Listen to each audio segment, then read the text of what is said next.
Hi welcome back to my channel. ఈరోజు కథ ప్రేమ పరిచయమే 126వ భాగాన్ని వినేద్దాం. భీష్పద దాత్రి వెన్ను తడుతూ బాధపడకు, బాధపడి కన్నీళ్లు పెట్టుకున్నంత మాత్రాన జరిగేది ఆగిపోదు కదా సఖీ. దాత్రి కూడా అని కళ్ళు తుడుచుకుంటూ దూరం జరిగి, ఎందుకు ఇంత సడన్గా వచ్చావు భీష్పద? నా వల్ల కావట్లేదు, నీకు నువ్వు బాధపడుతున్నావు, తనకు తాను నీతో జీవితం కోసం ఆశలు పెంచుకుంటున్నాడు. దాత్రి ఆ మాటలకి మౌనంగా ఉండిపోయింది. సరేలే, జరిగే దాని గురించి ఆలోచించక మర్చిపో, జరుగుతున్న దాన్ని ఆస్వాదిస్తూ అతనితో అనుభూతి చెందు. మీ బంధం శాశ్వతం కాకపోవచ్చు, మీ ప్రేమ అజరమారం. ఏమో చూద్దాంలే అని తన చేతిపై చెయ్యి వేసి, నేను హాస్పిటల్కి వెళ్ళాలి భీష్పద, వెళ్తాను అంది. భీష్పద సరే అని తలూపి మాయమైపోయింది. దాత్రి ఆ బాధని మనసులో దాచుకుని కిందికెళ్ళిపోయి శౌర్య చెప్పిన పనిలో పడింది. శౌర్య, తేజ్ వాళ్ళ కారుకి కాస్త దూరంలో ప్రత్యక్షమై ఏదీ దొరకట్లేదన్నట్టు వాళ్ళ ముందుకొచ్చి, మీరేంటిక్కడ అన్నాడు ఆశ్చర్యాన్ని నటిస్తూ. తేజ్ ఉత్సాహంగా సార్ అంటే, తాన్య మీరేంటి సార్, ఎలా వచ్చారు ఇక్కడి వరకు? మీ షర్ట్ చేంజ్ అయింది ఏంటి సార్ అన్నాడు రామ్. ఇలా ముగ్గురు ఒకేసారి రెస్పాండ్ అయ్యారు. శౌర్య అవి ఊహించని ప్రశ్నలే అవడంతో, ఒక ట్రక్ పై వచ్చానులే, ఎక్కేటప్పుడు షర్ట్ చిరిగితే అతను తన షర్ట్ ఇచ్చాడు అని అబద్ధం చెప్పేసి, మీరేంటి ఇక్కడ ఉన్నారు? సార్, కార్ ట్రబుల్ ఇచ్చింది అన్నాడు తేజ్. ఏం ట్రబుల్ అంటూ కావాలని వెళ్ళి కార్ స్టార్ట్ చేశాడు శౌర్య. కార్ స్టార్ట్ అవడంతో తేజ్ విచిత్రంగా చూసి, ఇంతకు ముందు వరకు అసలు స్టార్టే కాలేదు సార్. అవునా అన్నాడు అమాయకంగా శౌర్య. రామ్, తాన్య ఒకరికొకరు చూసుకొని తేజ్ వైపు కోపంగా ఫేస్ టర్న్ చేసి, సార్ వస్తారు, ఆగుదామంటే మేం వద్దన్నాం కదా అన్నారు ఒకే బేస్ వాయిస్ మెయింటైన్ చేస్తూ. వాళ్ళ అరుపుకి తత్తరపడినట్టు తేజ్ కారు మీదకి పడిపోయి ఉలిక్కిపాటుగా వాళ్ళ వైపు చూసి, ఏం మాట్లాడుతున్నారు మీరు? శౌర్య నవ్వుతూ చూస్తున్నాడు వాళ్ళని. అసలు నీకు మేమెలా కనిపిస్తున్నావురా అన్నాడు రామ్. మనుషులు కానీ మనుషుల్లా అన్నాడు తేజ్ వాళ్ళని చూస్తూ. తాన్య తేజ్ భుజంపై ఒకటి చరిచి, కారు పాడిందని అబద్ధం ఎందుకు చెప్పావురా? సార్ కోసం చూద్దామంటే వెయిట్ చేద్దాం అన్నాం కదా మేము. ఏంటి, కారు పాడైందని అబద్ధం చెప్పానా అని తేజ్ తల కొట్టుకుని, అరే నిజం రా బాబు, ఆ కారు కదల్లేదు, నువ్వైనా నమ్మురా రాము అన్నాడు గోముగా. తాన్య, ఆహా ఇప్పటికైనా నిజం చెప్పరా అని తేజ్ భుజంపై మళ్ళీ ఒకటి చరిచి కారెక్కింది. రామ్ తేజ్ని సీరియస్గా చూస్తూ కారెక్కాడు. తేజ్, నిజంగా కారు కదల్లేదు తాన్య, నిజం రా రామ్ అంటూ లోపలున్న వాళ్ళని చూస్తూ చెప్పాడు. శౌర్య నవ్వుతూ, కారు ఎక్కుతావా తేజ్ నువ్వు అన్నాడు. తేజ్ అమాయకంగా చూసి కారు ఎక్కి, మీరేదో మాయ చేశారు, అది తెలియని పిచ్చోళ్ళు నన్ను అంటున్నారు అన్నాడు. అలానే అనుకో తేజ్ అన్నాడు శౌర్య డ్రైవ్ చేస్తూ. దానితో తేజ్ సైలెంట్ అయ్యాడు. వింధ్య విదర్ కోసం సెల్ టవర్ దగ్గరకు వచ్చింది. విదర్ అక్కడ పనులు చేస్తూనే ఒక పక్కన కూర్చొని ఉన్నాడు. అక్కడ పనిచేసే ఒక అబ్బాయి, అన్నా నిన్న రాత్రి నుంచి ఈ సైట్లోనే ఉన్నావు, ఏమైనా తిన్నావా? విదర్ వాడి వైపు ఒకసారి చూసి మనసులో, అమ్మ డాడీ ఎలా ఉన్నారు, ఏమైనా తిన్నారో లేదో అనుకున్నాడు. మాట్లాడవేంటన్నా? విదర్ వాడి వైపు చూసి, ఆకలి లేదురా అన్నాడు. ఆకలి లేదా, ఆకలి లేదా అని 2 సార్లు అన్నాడు వాడు. విదర్ లేదు అన్నట్టు తల అడ్డంగా ఊపాడు. పోనీ మందేస్తావా అన్నా? ఈ టైంలోనా అన్నాడు విదర్. ఏ టైం అయితే ఏంట్లే అన్నా, చెప్పు తీసుకురానా? నాకు అలవాటు లేదులేరా, నాకు వద్దులే అని ఉన్న చోటు నుంచి లేచాడు.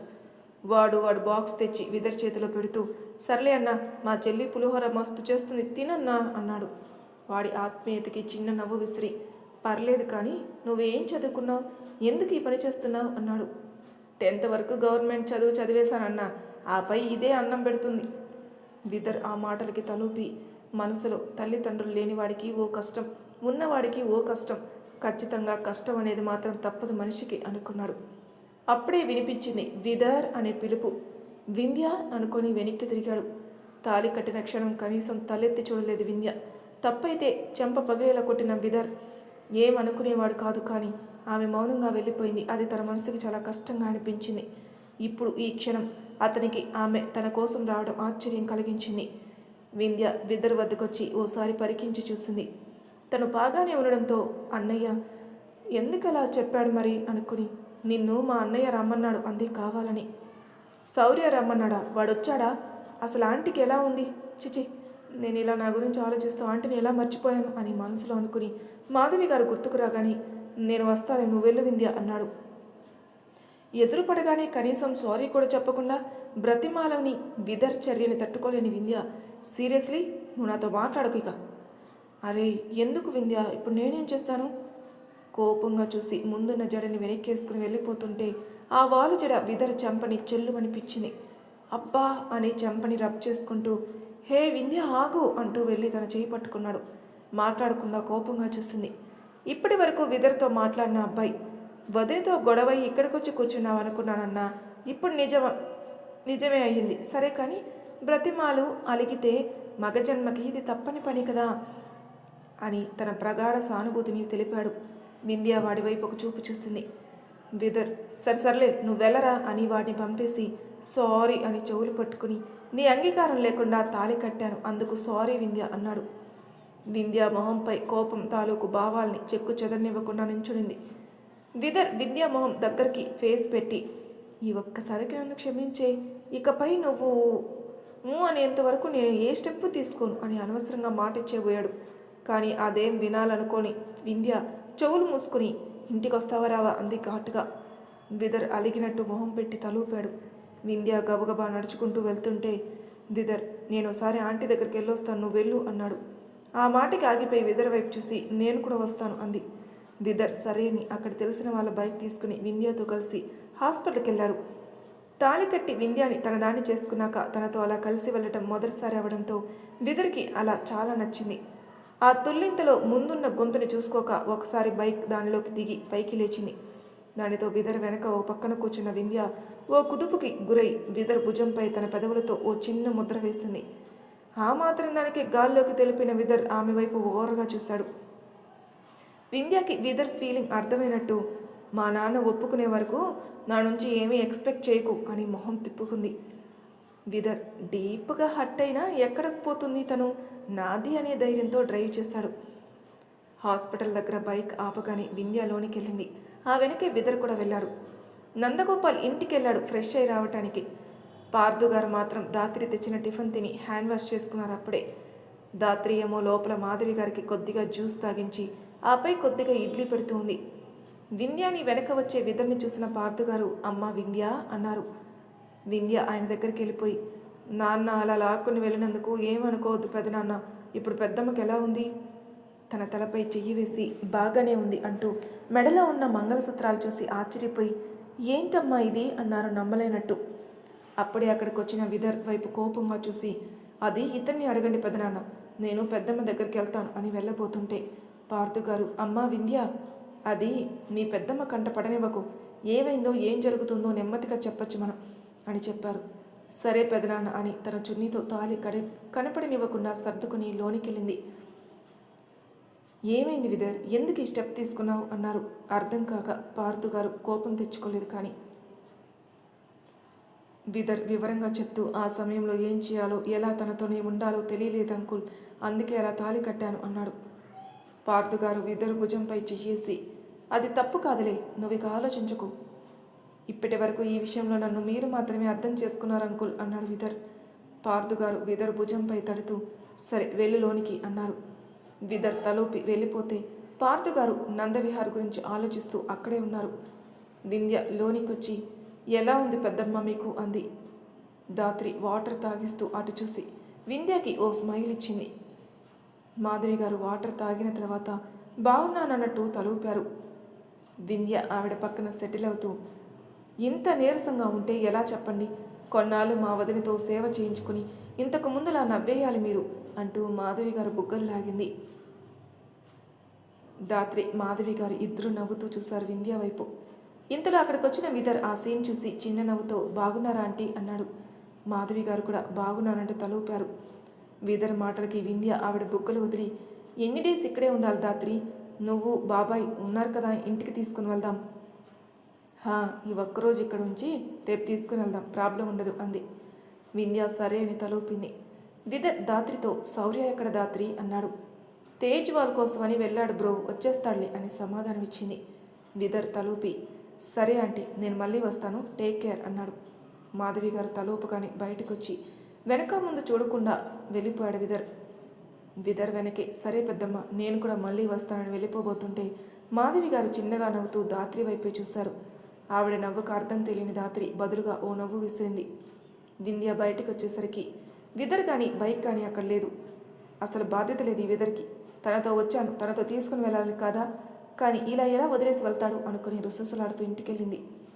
విదర్ బైక్ని ఇవ్వాల్సిన పర్సన్కి ఇచ్చేసి ఇంటికి వచ్చి ఫ్రెష్ అయి ఓ టవల్ చుట్టుకుని ఇంకో టవల్తో తల రబ్ చేసుకుంటూ వాష్రూమ్ నుంచి బయటకు వచ్చాడు. మహంకాళి కళ్ళతో నిప్పులు కక్కేలా చేతులు కట్టుకొని నిలబడి ఉంది వింధ్య. తనను అలా చూసి ఆశ్చర్యపోకుండా నవ్వుతూ సర్దిన లగేజ్లో ఏదో డ్రెస్ తీస్తూ ఉన్నాడు. వింధ్యాకి తనని పట్టించుకోవట్లేదనే కోపం పెరిగిపోయి ఆహా అని అరుస్తూ చేతులు రెండింటిని విసిరేసి, అసలు ఏంటి నువ్వు, ఏమనుకుంటున్నావు? నన్ను పట్టించుకోకుండా అరే హాస్పిటల్కి తీసుకెళ్ళావు, రిటర్న్ తీసుకురావాలనే మ్యాక్సిమం మేనస్ లేదా అంటూ తిడుతుంది. తీస్తున్న బట్టల్ని వదిలేసి నెమ్మదిగా వెళ్ళిపోతూ ఉన్నాడు విదర్. నేను ఇక్కడ మాట్లాడుతుంటే వెళ్ళిపోతున్నావేంటి? సమాధానం చెప్పు. అసలు నా గురించి ఏమనుకుంటున్నావు? లేక నీకు నువ్వే ఓ గో అంటూ విదర్ చేస్తున్న పనికి మాటలు నాపి నోరు మూసేసింది. ఎక్కడ విదర్పై అరిస్తే బయటకు వినిపిస్తుందో అని డోర్ దగ్గరికి వేసి వచ్చింది వింధ్య. విదర్ వెళ్ళి ఆ డోర్కి బోల్ట్ పెట్టి వెనక్కి తిరిగి మెడలో ఉన్న టవల్తో హెయిర్ రబ్ చేసుకుంటూ, ఇప్పుడు చెప్పు పాప, ఏంటి నీ ప్రాబ్లం అంటూ వింధ్య వైపుకి హుందాగా అడుగులు వేశాడు. దగ్గరికి రాకు విదర్, గట్టిగా అరుస్తాను. మా అన్నయ్యకి చెప్తానేమనుకున్నావో అని ఓ వేలు చూపిస్తోంది. అబ్బో నిజమా? సరే అరు, అలాగే చెప్పు, నాకేంటి అంటూ వింధ్య దగ్గరకు వచ్చి తన నడుం చుట్టూ చెయ్యి వేస్తుంటే వింధ్య ఆ చేతిని నెట్టేస్తూ ఏం చేస్తున్నావు అంది. ప్రేమ అధ్యాయాలు అంటూ వింధ్య చేతిని తప్పించుకుని తన నడుం చుట్టూ చెయ్యేసి అత్యంత సన్నిహితంగా హత్తుకున్నాడు. విదర్ అర్ధనగ్నంగా ఉండడంతో విదర్కేమో గాని వింధ్యాకి తెలియని భయం కలిగింది. ఎందుకంటే తాళి కట్టాను అనే హక్కుతో ఎక్కడ ముందుకు వెళ్ళిపోతాడో అని. వింధ్య ఊపిరి విదర్ ఎదభాగాన్ని తాకుతుంటే సన్నని నవ్వుతో, ఎందుకు వింధ్య అంత కోపం నీకు అని తన తలకి ఇతని తలని ఆనించాడు. ఆ క్షణం అతని కళ్ళల్లోకి సూటిగా చూసింది వింధ్య. తననే ఇష్టంగా చూస్తూ ఉన్నాయి ఆ కళ్ళు. తెలియకుండానే ఓ సన్నని నవ్వు పూయించి తల వంచింది. వింధ్య తలకి అలానే తలని ఆనించి ఉంచి, నీ అంగీకారం లేకుండా తాళి కట్టాను, అందుకు నాపై కోపం, కానీ నీ నుంచి నేను దూరాన్ని కోరుకోవట్లేదు. ఓ కొత్త జీవితాన్ని కోరుకుంటున్నాను. I promise. నేను నిన్ను బాధ పెట్టను, నన్ను నమ్ము. కేవలం నీ కోసం నిన్ను వదిలిపోలేక ఈ తాళి కట్టాను. మీ నాన్నపై పంతంతో కాదు, నిన్ను నాతో కదిలించేదే ఈ బంధం మాత్రమే అనే ఆలోచనతో ఈ పని చేశాను అని వింధ్య గుండెలపై ఉన్న తాళి వైపు చూసి మరల్చాడు. అప్పుడు ఆ క్షణం వింధ్య ఆ తాళిని మురిపెంగా తీసుకుని కళ్ళకద్దుకుంది. విదర్ చిన్న నవ్వుతూ చూస్తాడు. వింధ్య కళ్ళెత్తి, అప్పుడు నాకు వచ్చిన కోపానికి కొట్టేసేదాన్ని, కానీ నిన్ను కొట్టనని చెప్పాను కాబట్టి నోరు మూసుకుని పోయాను. అప్పుడు అలా చేసి ఉంటే నేను ఇప్పుడు ఇలా ఇంకా బాధపడాల్సి వచ్చేదేమో అని మనస్ఫూర్తిగా చెప్పి సారీ అని అతని కళ్ళలోకి చూస్తూ, అలా హాస్పిటల్ దగ్గర ఎందుకు వదిలేసి వచ్చావు? నీతో వచ్చినప్పుడు నన్ను నీతో తీసుకురావాలి కదా అని అలకగా అంటూ అనుకోకుండా అతని ఎదపై చెయ్యి వేసి అడిగింది. అచ్ఛేదనంగా వింధ్య స్పర్శ వలవలో లేని విదర్ తనువుకి తెలియటంతో ఓ విధమైన అనుభూతితో, అప్పుడు ఇలాంటి అవకాశం వచ్చేది కాదు కదా అని ఎదపై ఉన్న తన చేతి వైపు చూస్తూ, నాకై నువ్వు వచ్చేదానివి కాదు కదా అన్నాడు మరో మాటగా. విదర్ చూపు నిలిపిన చోట చూసి వెంటనే చేయి తీసేసింది. పర్లేదు, నాకు బాగుంది, అలానే ఉంచు అన్నాడు. వింధ్య ఏం మాట్లాడకుండా తల ఉంచుకునింది. విదర్ ఆమె తలని ఆనించి దూరం చెప్పి ఓ చేత్తో ఆమె చుబుకాన్ని పట్టుకుని పైకి లేపి, ఇప్పటి వరకు కోప్పడిన వింధ్య ఏమైంది, ఎటెళ్ళింది అని తన కళ్ళలోకి చూస్తూ అన్నాడు. వింధ్యకి ఏదో తెలియని భావం కొత్తగా తెలుస్తుండడంతో విదర్ వైపు చూడలేక భారంగా కనురెప్పలు వాల్చేస్తూ ఉంది. విదర్, నా వైపు చూడు వింధ్య అన్నాడు చిన్న గొంతుతో. అత్యంత కష్టంగా విదర్ వైపు చూస్తుంది. నీకు ఎప్పుడైనా బాగా కోపం వచ్చింది అనుకో, నాపై ఇలా కోప్పడకు అన్నాడు. మరి అంది మాటలు కూడా తీసుకుని అతని వైపు చూస్తూ. సమాధానం చెప్తాడేమనుకుంది, కానీ దానికి సమాధానం అవసరం లేదన్నట్టు ఆమె పెదవులపై యుద్ధానికి పూనుకొని సుతారంగా ఆమె నడుంపై వేసిన చేతిపై బలాన్ని పెంచాడు. మొదట ఆశ్చర్యపడిన తర్వాత అతనికి అనువుగా సహకరిస్తూ తెలియని భావంతో అతని బాహుల్ని బంధించింది. వారి మధ్య పెరిగిన ప్రేమ వల్ల లేక తాళిబంధం ఏర్పరిచిన హక్కు వల్ల ఆ ముద్దులో కొత్త అనుభూతిని చవి చూశారు. కాసేపటి తర్వాత ఒక్కసారిగా విడివడి ఆ అనుభూతిని ఆస్వాదిస్తూ ఉండగా విదర్ని దూరం నెట్టి, నీకు నేను దూరంగా ఉండాలి, లేదంటే ఇలానే మాయ చేస్తావు అంది. విదర్ నవ్వుతూ వింధ్యని దగ్గరకు లాక్కుని ఏం మాయ చేశాను అంటూ తన చుట్టూ చేతులతో బంధించి, నీకు నా నుంచి దూరం అయిపోవాలని ఉందా? వింధ్య వెంటనే ఆ ఉద్దేశంలో కాదు నేనంది అంది. మరి ఏ ఉద్దేశంలో అన్నాడు. అతని పెదవంచున కనిపించిన నవ్వును చూసి ఏం మాట్లాడకుండా తల ఉంచుకుని ఉండిపోయింది. విదర్ నవ్వుతూ, అర్థమైందిగా నీకు కోపం వస్తే ఏం చేయాలో. వింధ్య తలెత్తి, ఇంతకన్నా నేను కోపాన్ని కంట్రోల్ చేసుకోవడమే బెటర్ విదర్. నిజమా? 1 మోర్ అంటావేమో అనుకున్నాను అన్నాడు. విదర్ ఎదపై చిన్నగా గుద్దుతూ నిన్ను అంటూ ముద్దుగా అంటుంటే విదర్ ఇష్టంగా నవ్వేస్తూ ఓ చేత్తో ఆమె చేతుల్ని పట్టుకుని, ఇందాక ఏమన్నావు? మీ అన్నయ్యకి చెప్తావా? వెళ్ళి చెప్పుపో అన్నాడు తన్ని వదిలేస్తూ. వింధ్య సిగ్గుతో వెంటనే విదర్పై వాలిపోయి, అన్నయ్య చెప్పాడు, కోపం క్షణకాలం, బంధం జీవితకాలం అని అంది. విదర్ హాయిగా తన చుట్టూ చెయ్యేసి, నిజమే కదా అన్నాడు. వాళ్ళ గొడవ తీరిపోవడంతో వింధ్య అతని ఎదపై తల ఉంచే, మా నాన్న ఒప్పుకుంటారంటావా విదర్?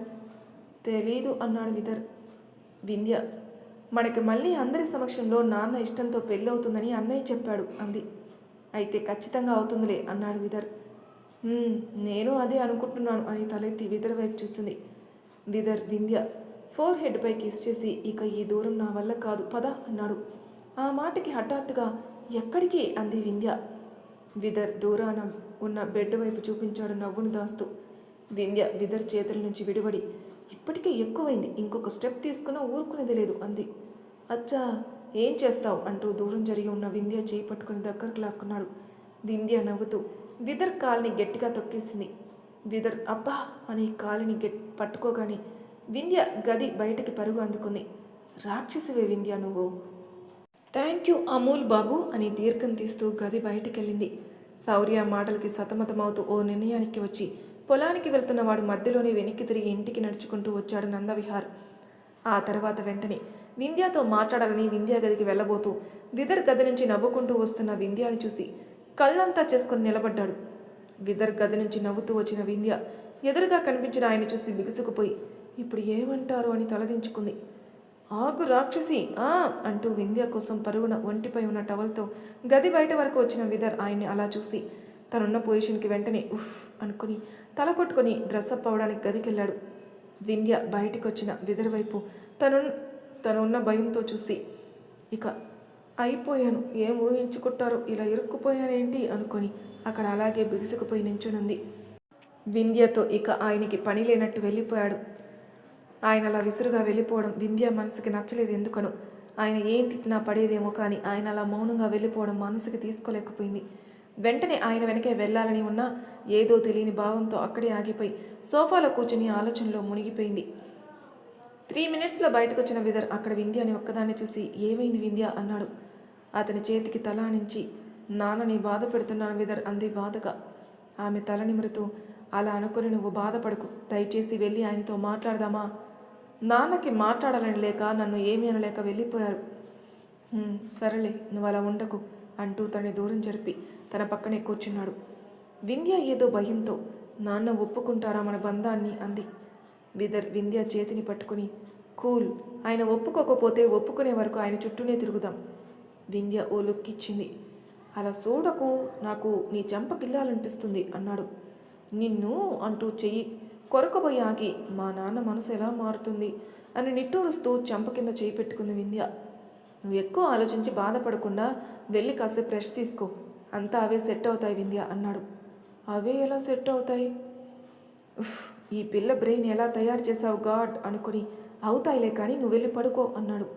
వింధ్య ఇక తప్పక అక్కడి నుంచి ఆలోచిస్తూ గదికెళ్ళి కూర్చొని నిద్ర రాక ఏం జరుగుతుంది మా జీవితంలో అని ఆ తాళిని పట్టుకుని కూర్చుంది. విదర్ ఒకసారి నందా విహార్తో మాట్లాడాలని తప్పుగా అర్థం చేసుకుంటే వివరించాలని ఆయన గది వద్దకు వెళ్ళాడు. గదిలో నుంచి వినిపిస్తున్న మాటలకి అక్కడి నుంచి చిన్న నమ్మకంతో బయటికి వెళ్ళిపోయాడు. నందా విహార్ వింధ్య వద్ద నుంచి గదికొచ్చేసరికి యామిని తమ గదిలో సెల్ఫ్లు సర్దుకుంటూ ఉంది. ఆయన భావాల్ని అంతుపట్టలేక, ఏమైందండి అంది నిదానంగా. కానీ ఆయన మాత్రం కోపంతో, ఏమైందా, మన అమ్ములు ఆ అబ్బాయితో అంటూ చిరాగ్గా బెడ్ మీద కూర్చున్నాడు. అలా మధ్యలో ఆపేయటంతో అసలు ఏమైందో అర్థం కాని యామిని అక్కడ ఉండకుండా వెంటనే వెళ్ళి వాటర్ తీసుకుని గదికొస్తూ ఆ డోర్ లాక్ చేసి ఆయన దగ్గరికి వెళ్ళి నీళ్ళిచ్చి పక్కనకు వచ్చింది. వాటర్ తాగి గ్లాస్ పక్కన పెట్టాడు. ఏం జరిగింది అని అడిగింది యామిని మళ్ళీ నెమ్మదిగా. విహార్ ఆయన చూసింది చెప్పాడు. ఓహో, అయితే మీ బాధ ఏంటి? బాధ ఏంటి ఏంటి? అసలు ఆ అబ్బాయితో మన అమ్ములు అలా పక్కపక్కలేంటి? ఎవరు అబ్బాయి? దాని మెడలో మనందరి ముందు తాళి కట్టిన అబ్బాయే కదా. అతనితో అలా ఉంటే మీకేంటి? యామిని అన్నాడు పెద్ద గొంతుతో. చూడండి, మీకున్న అయిష్టం వల్ల అవ్వనివ్వండి, పెద్దరికం వల్ల వచ్చిన అహంకారం వల్ల అవ్వనివ్వండి, అవి మీకు ఇకలు పక్కపక్కల్లా అనిపిస్తున్నాయి. కానీ మీ తండ్రి మనసును అడగండి, అది మీ కూతురు నిజమైన సంతోషం అని చెప్తుంది. అసలు ఎందుకు మీకు ఆ అబ్బాయిపై, ఆ కుటుంబంపై అంత అయిష్టం? నాకేం అంత అయిష్టం లేదు. ఆహా, నిజమా? మరి అలాంటప్పుడు ఎందుకు ఒప్పుకోవట్లేదో? నేను ఒప్పుకోలేకపోతున్నాను. ఎందుకో మీరంతా చెప్తుంటే బాగానే ఉంటుంది, కానీ ఏదో తెలియని భావం నా మనసుని అల్లకల్లోలం చేస్తుంది. మనకి వింధ్య ఒక్కటే కూతురండి, అదెప్పుడు సంతోషంగా ఉండాలి. కాదు, సంతోషంగా ఉండేలా మనం చూసుకోవాలి. అందుకే కదే నా బాధ. వాళ్ళు దాన్ని ఎలా చూసుకుంటారో అది మన కళ్ళ ముందు కూడా ఉండదు. ఆయన మాటలకి ఆవిడ ఆలోచిస్తూనే, మీ బాధ మీ కళ్ళ ముందు ఉండదనే? అయినా పెళ్ళయ్యాక ఏ కూతురు కళ్ళ ముందు ఉండదు, కళ్ళ ముందు ఉండదు అంటున్నారంటే వాళ్ళ బంధాన్ని మీరు ఒప్పుకుంటున్నారా? మీ అందరి కోసం ఒప్పుకుంటాను, కానీ ఎందుకో నా మనసు ఒప్పుకోవట్లేదు యామిని అని ఆవిడ చేతులు పట్టుకున్నారు. కొన్ని విషయాలు మనకు నచ్చవు, వాటిని మనసుకు తీసుకోలేం, కానీ వాటి కోసం బంధాన్ని కాదు అనుకోకూడదు కదా అని ఆవిడ కూడా తిరిగి ఆయన చేతులపై చేయి వేసి, మన అమ్మాయి మనసులో ఆ అబ్బాయి ఉన్నాడు, పైగా అతనితో బంధం కూడా ఏర్పడిపోయింది, ఆ కుటుంబం ఎలాంటిదో శౌర్య చెప్పాడు. ఇంకా మీరు ఒప్పుకోకపోవడం మీ కూతురు మనసుని మీరే బాధ పెట్టద్దు. అలా చేస్తే మీ కూతుర్ని కష్టపెట్టిన తండ్రిలా మిగిలిపోతారు. యామిని అన్నాడు మంద్రంగా. నిజం చెప్తున్నానండి. అలాగే మరో మాట. ఆవిడ వైపు తీక్షణంగా చూస్తూ ఉన్నాడు. ఎవరైనా ఈ కాలంలో 60 ఏళ్ళు బ్రతికితే ఎక్కువ. అయితే ఇలా ఉన్నన్నాళ్ళు నచ్చిన వ్యక్తితో ఎంత సంతోషంగా ఉన్నామనేది మాత్రమే ముఖ్యం. మరి మీ కూతురికి సంతోషాన్ని ఇస్తారో, తీరాన్ని శోకాన్ని ఇస్తారో మీ ఇష్టం. అంతా మీ ఇష్టమే, మీ చేతుల్లోనే ఉంది అని అక్కడి నుంచి వెళ్ళిపోయింది. నందవిహార్తో ఆవిడ సూటిగా, సున్నితంగా, తీక్షణంగా మాట్లాడిన ప్రతి మాట ఆలోచించేలా చేసింది. ఒక అరగంట తర్వాత గది బయటకు వచ్చి తిన్నగా వింధ్య గదికి వెళ్ళాడు. ఆలోచనలు ఎక్కువై వాటి వెల్లువలోని నెమ్మదిగా నిద్రపోయింది వింధ్య పట్టపగలే. ఆయన వింధ్య తలనిమిరి రాథోడ్ గారు గది వద్దకు వెళ్ళి డోర్ కొట్టారు. ఊహాగారు ఎవరో వచ్చారనుకుని డోర్ తెరిచే ఉంది రండి అంటూ డోర్ వైపు చూశారు. అక్కడ నిలబడ్డ నందవిహార్ గారిని చూసి పైకి లేచి నిలబడ్డారు. ఏదో బుక్ చదువుతూ తలెత్తిన రాథోడ్ గారు కూడా లేచి నిలబడ్డాడు. నందవిహార్ లోనికి వచ్చి, మీ పట్ల నా ప్రవర్తనకి మన్నించండి, ఇది దృష్టిలో పెట్టుకుని నా కూతుర్ని ఇబ్బంది పెట్టరని అనుకుంటున్నాను అన్నాడు చాలా చిన్న గొంతుతో. ఆయన అలా మాట్లాడతారని ఊహించిన ఊహాగారు, రాథోడ్ గారు ఇద్దరూ షాక్గా ఉండిపోయారు. నాకు ఒక్క కూతురే అండి, తనని బాగా చూసుకోమని చెప్పను, కానీ తనకి మీరంతా ఎప్పుడు ఏ సమస్య వచ్చినా తోడుగా ఉండాలని కోరుకుంటాను అన్నాడు చేతులు జోడిస్తూ. రాథోడ్ గారు బుక్కు పక్కన పెట్టి ఆయన వద్దకెళ్ళి చేతులు జోడించిన ఆయన చేతుల్ని పట్టుకుని, మీకు మీరే అన్నీ ఊహించుకోవద్దు, తను మీకు కూతురు మాత్రమే, మాకు కోడలి హోదాలో వచ్చే మా కూతురు, తన గురించి మీరు భయపడకండి, తనని భద్రంగా చూసుకునే పూచి మాది అని చెప్పారు. నందవిహార్ తల ఊపి ఊహాగారి వైపే చూశారు. ఊహాగారు ఆయన సందేహం అర్థమైనట్టు, మీ మాటలకి ఇలా నిలబడిపోయాను అని తేరుకుని, మీరు ఒప్పుకుంటారనుకుంటే నా కొడుకుని కొట్టేదాన్ని కాదు, ఒక్కటి గుర్తించుకోండి, మాకు విదర్యంతో వింధ్య కూడా అంతే అన్నారు. నన్ను మన్నించండి, మిమ్మల్ని అర్థం చేసుకున్నందుకు, మీ మనసుల్ని కష్టపెట్టినందుకు అని వింధ్య ఆనందం కోసమే ఓ తండ్రిగా పూర్తిగా వంగిపోయాడు విహార్. అలా అనకండి, అర్థం చేసుకున్నారు చాలు అన్నారు ఊహాగారు. అప్పుడే బయట తేజ్, తాన్య, రామ్, శౌర్య వాళ్ళు రావడంతో కాస్త హడావిడిగా సౌండ్స్ వస్తుంటే ఎవరో వచ్చినట్టున్నారని విహార్, అలాగే రాథోడ్ గారు, ఊహాగారు కూడా వచ్చారు. శౌర్య వాళ్ళని చూసి కూడా చూడనట్టు తాన్యతో మాట్లాడుతున్నాడు. నందవిహార్ శౌర్య అని పిలిచారు. చెప్పండి బాబాయ్, పద్ధతి ప్రకారం అన్ని లాంఛనాలతో వింధ్యాకి మళ్ళీ పెళ్లి చేద్దామా అన్నారు. మళ్ళీ పెళ్ళేంటి అన్నారు ఆ ముగ్గురు. తర్వాత చెప్తానులే మీకు, మీరు ఉండండి అని. అలాగే బాబాయ్, దగ్గరలో ముహూర్తం ఉందేమో చూపించండి, ఎలాగో అనుకున్న పెళ్ళే కాబట్టి త్వరగా చేసేద్దాం అన్నాడు. నందవిహార్ తలూపి రాథోడ్ ఊహాగారి వైపు తిరిగి, ఇప్పటి వరకు జరిగిన దాన్ని, నేను మాట్లాడిన దాన్ని మర్చిపోయింది, దయచేసి ఈ క్షణం నుంచి మీరు కూడా మా కుటుంబం అన్నాడు. ఊహాగారు, రాథోడ్ గారు ఒకరినొకరు ఓసారి చూసుకుని ఆయన మాటలకి నవ్వుతూ తలూపారు. రాథోడ్ గారు ఆయనతో చెయ్యి కలిపి ఈ క్షణమే ముహూర్తం కనుక్కురావడానికి వెళ్ళారు. ఊహాగారి గదికెళ్ళగానే శౌర్య, తేజ్ వాళ్ళకి జరిగింది చెప్పాడు. వాళ్ళు ఇంత జరిగిందా అనుకుని కాసేపు ఆ విషయమై మాట్లాడుకున్నారు. వాళ్ళ ముగ్గురు మాధవి గారి కోసం వెళ్దామంటే శౌర్య రేపు అమ్మ ఇంటికే వస్తుందిలే, ఈ రోజుకి రెస్ట్ తీసుకోనని వాళ్ళని గదికి పంపేసి తను గదికి వెళ్ళాడు. కానీ దాత్రి అక్కడ లేదు. మాధవి గారి దగ్గర ఉందని అర్థమై తని కాసేపు అలా వదిలేసి హాయిగా పడుకున్నాడు. జ్యూస్ తీస్తున్న దాత్రితో మాధవి గారు, నీకు తెలుసా దాత్రి, ఈ రోజుకి 3 రోజుల తర్వాత శౌర్య పుట్టినరోజు. అవునా అత్తమ్మ, మా పెళ్లి రోజు కూడా దగ్గరలోనే ఉంది కదా అంది. నిజంగానే దాత్రి మైండ్లో శౌర్య బర్త్డే ఆలోచన ఇప్పటి వరకు మెదలకపోవడంతో హా అవును అన్నారు. దాత్రి ఆవిడ వైపు నవ్వుతూ చూసి మనసులో, ఈసారి నీ పుట్టినరోజుకి నా నుంచి ఓ ప్రత్యేకమైన బహుమతి ఇవ్వాలి శౌర్య అనుకుంది. కానీ తనకి తెలియదు ఆ రోజు మొదలయ్యాక క్షణం కూడా అతని చెంతన గడవలేక అతని హృదయంకి బాధతో కూడిన భావాన్ని పరిచయం చేస్తుందని. మరి తర్వాయి భాగంలో ఏం జరగబోతుందో నెక్స్ట్ ఎపిసోడ్లో తెలుసుకుందాం. అంతవరకు నా ఛానల్ని సబ్స్క్రైబ్ చేయని వాళ్ళు ప్లీజ్ సబ్స్క్రైబ్ చేసుకొని లైక్ చేసి షేర్ చేయండి. మీ అభిప్రాయాలు నాకు కామెంట్ రూపంలో తెలియజేయండి. Thank you for listening.